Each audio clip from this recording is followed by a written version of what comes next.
Girl, we should shake something down while we're going up here.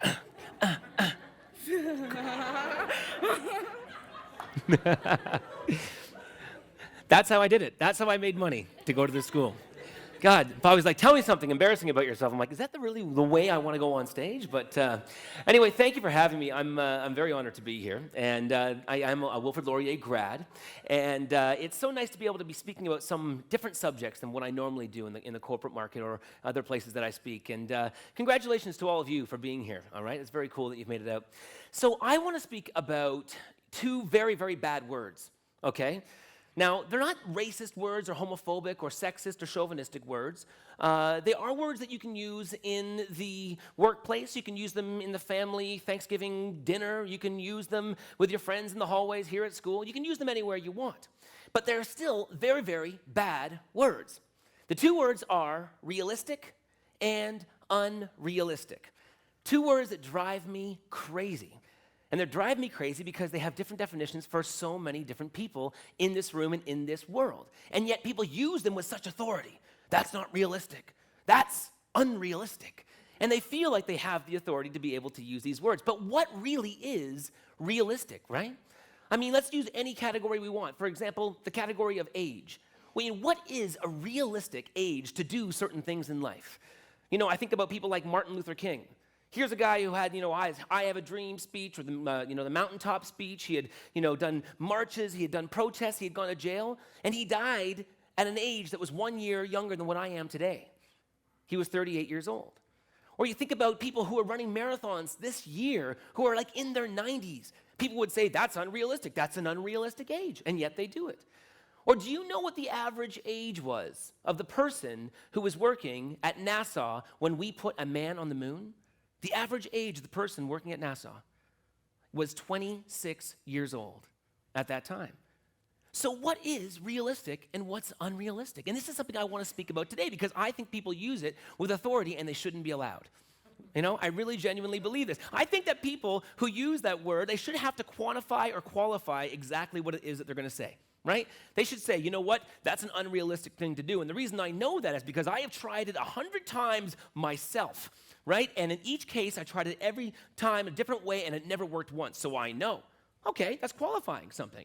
As opposed to, you shouldn't do that. Yes, I recognize I've never done it myself.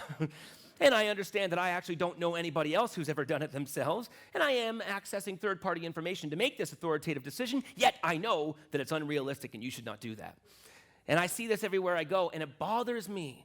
It bothers me because people are listening, right? And these people are individuals that I meet with my job every single year.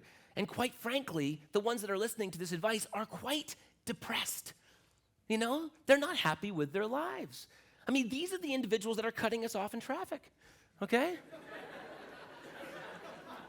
They're the ones who listen to bad advice. And so today what I want to do is I want to change that. I want to stop this process of having people listening to unrealistic advice when they should be doing the thing that's realistic to themselves. I want to kind of create a bit more fairness in this category.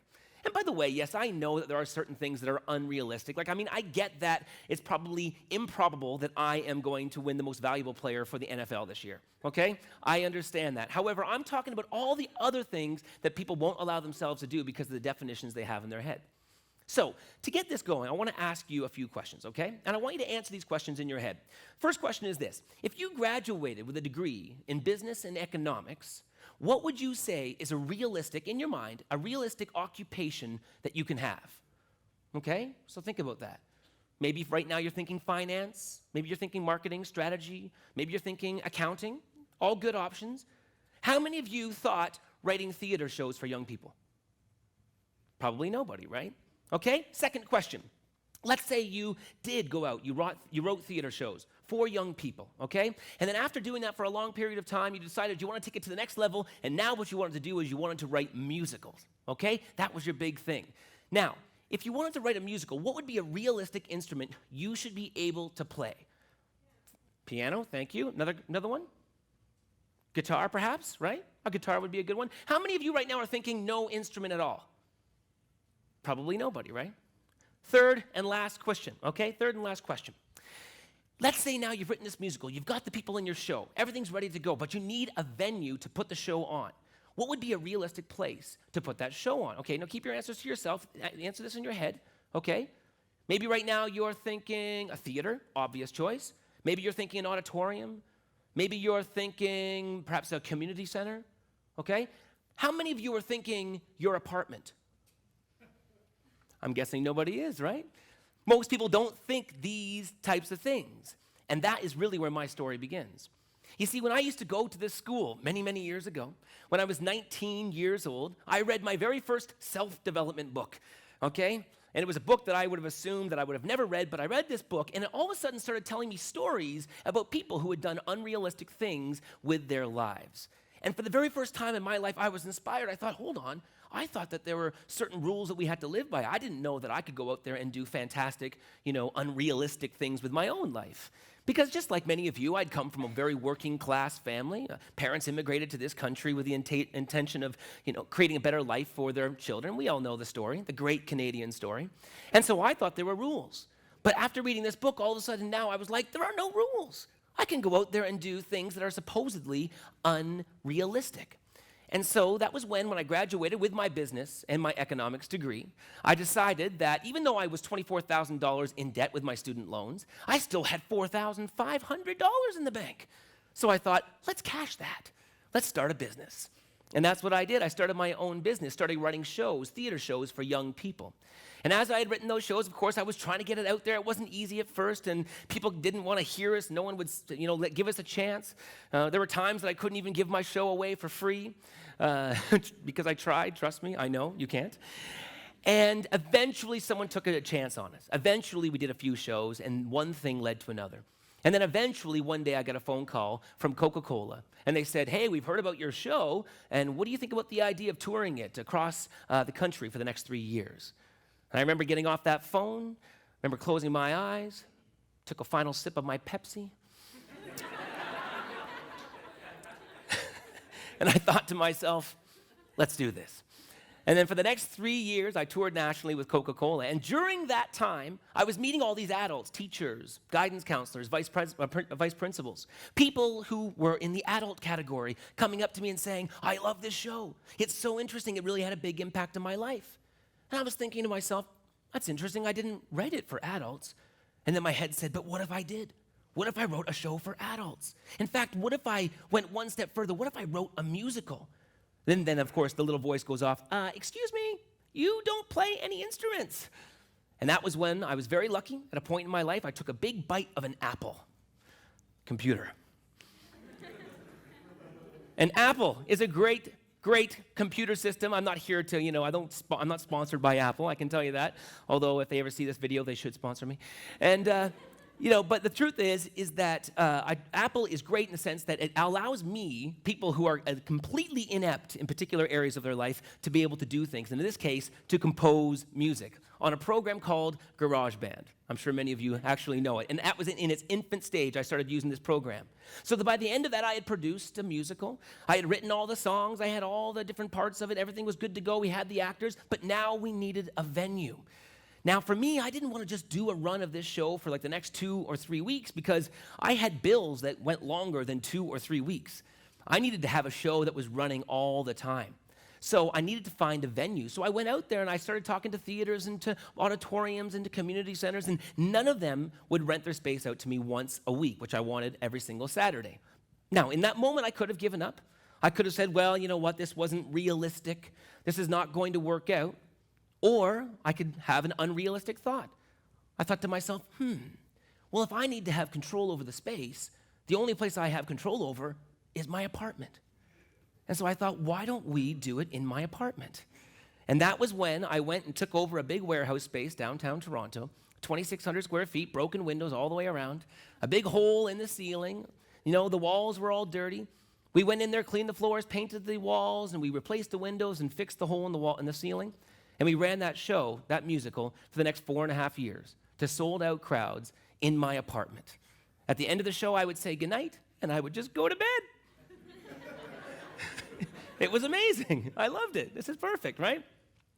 And at the end of this, I remember, in fact, even our very last show in that space, I had walked in, I said to our team, I said, guys, we've actually oversold all of our tickets. We have 200 people who need to come into space tonight. And they're like, we can't do this. We only have room for like 100, maybe 110 people. I said, yes, it's true, but that's not true if we knock down that wall. And my team, who had been working with me long enough, knows that when I say these kinds of things, I'm actually quite serious. And so half an hour later, with every hard thing that we could find, we were smashing down 2 walls in the apartment. And then 1 week later, we had 200 people sitting there watching our final show. And I give you these stories because I want to give you an example that in life, and that's where I learned that anything that we think we can and cannot do, what we think is or is not realistic, is just based on a concept that we have in our mind. And what's beautiful is that we get to change the concept whenever we want. You see, once you get it once it happens once in your life, then all of a sudden, every single time you come up with a certain obstacle that makes you feel like it's going to be unrealistic, you can't help but remember all the times that you did make it happen in times that were similar to the one you're facing now. And since that time, we've produced all kinds of shows, all kinds of CDs, radio shows, things that we've seen on television. We've got books and we've got courses and work that we do in the corporate programs. And all of that is stuff that people said to us, you know what, every time we had a new idea, I'm not sure if that's realistic. And yet we knew that after producing a show in our apartment, nothing seems unrealistic after that. And I can tell you right now that I know certain people in this room have certain ideas about what it is that you can accomplish in your life. And all I want you to know is that what you think that is going to be based on what you've been taught. And the beautiful concept of that is that you get to change it right now if you want.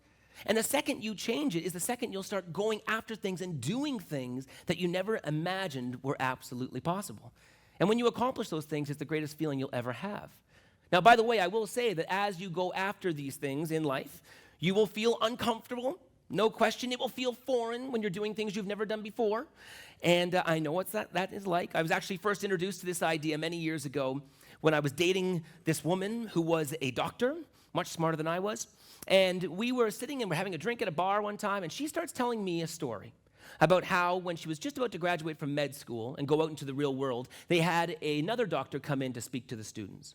And the other doctor came in and said, look, you are about to go through something called the imposter syndrome. Some of you may have heard of that, the imposter syndrome. And the imposter syndrome is a moment when you go out into the real world and you will say to yourself, who am I and who do I think I am to put a needle in somebody's arm who I don't know? Who do I think I am to perform surgery? Who am I to think that I can go out there and speak to somebody who's twice my age and say, you should take these pills? Who do I think I am? And this doctor said, that is when you will experience the imposter syndrome.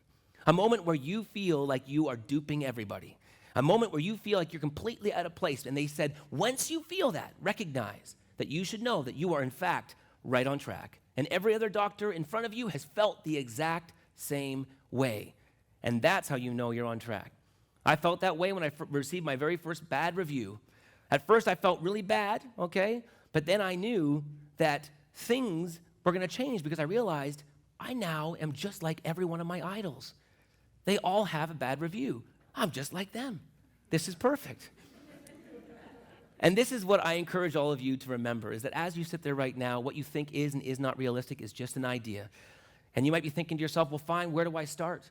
I always say the same thing when people ask me that question. Start anywhere, because anywhere is a place, and anywhere will lead you everywhere.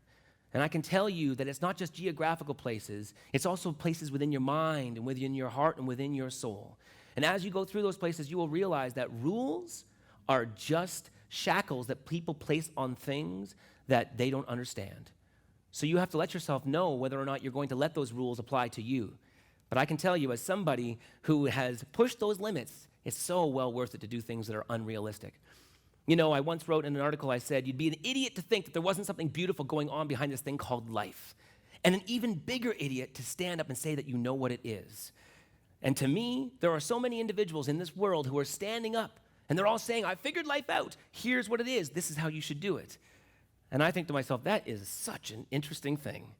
None of us have figured out life, but I will say this. One thing I do believe is that there is something beautiful behind this thing called life, and that we owe it to ourselves, at the very least, to do everything in our power to try to discover what that thing is. And the only way we'll ever discover it is by being unrealistic. So start anywhere, because anywhere is a place, And like me standing here right now, sometimes it will bring you full circle 16 years later, all the way home. And so today I figured I would finish off this presentation, this talk about what is and what is not realistic with a poem. A poem that I wrote for my very first musical. A show that should have never happened, again, against all the different odds, but a show that did happen. If it didn't, I wouldn't be standing here today. And to me, it encapsulates the fact that every single one of us in this room, we do have a destiny.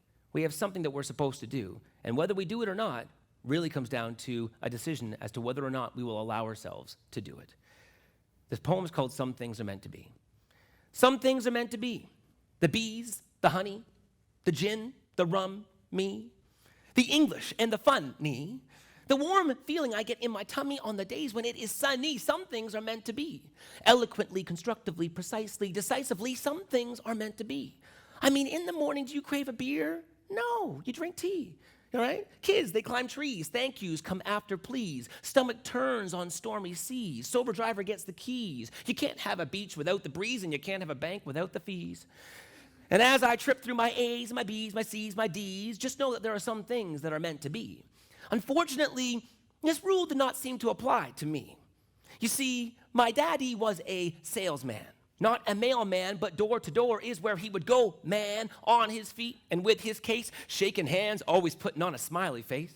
There really wasn't much time to waste because as an immigrant with an accent and about 2 cents, it's kind of hard to find that hammer to make that dent. And my mother, oh, God love her, worked her fingers to the bone, walked home alone, always kept a loving tone. You see, they came to Canada so that they could see better days and break free from the decay of delays that make a sane person go crazy. Took a risk and came to a new country, had 3 boys and one was me. And in the entire history of our family, no one had ever really gone to school, you see. Well, I mean, actually, no one had ever really got a degree. You know the kind of thing that makes you money? Man, the world is funny. So a degree is what I got. I mean, that was the reason they came here, so we at least had to give it a shot, and so a degree is what I got. And now finally, someone had a shot. You know, a chance to make the team, a chance to get the green. Upon graduation, I was keen. Mommy and Daddy, they said to me, Sonny, your future is so sunny. So tell us, what plan do you have for thee? And as much as I wanted to please, I had this little trick hiding up my sleeve.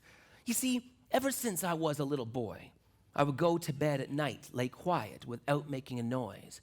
I would close my eyes and I would drift out of my body and I would enter the sky. Across the blue and beneath the land, legs kicking back with outstretched hands. And every single night a different place I would go. It could be the pyramids or the Alaskan snow, but the destination was always the same. I could hear it in the distance. It was calling my name. This game in my heart was not something I could tame because when it comes to your heart, there's no one to blame.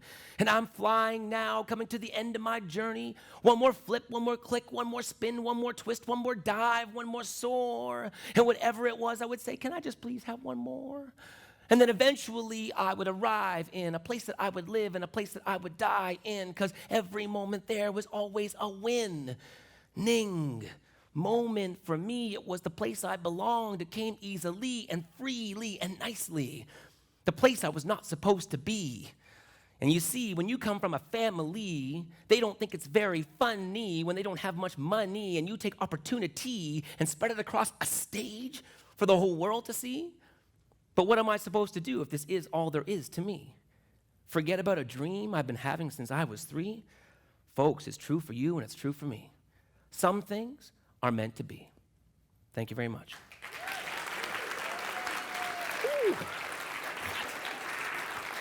Thank you. Thank you.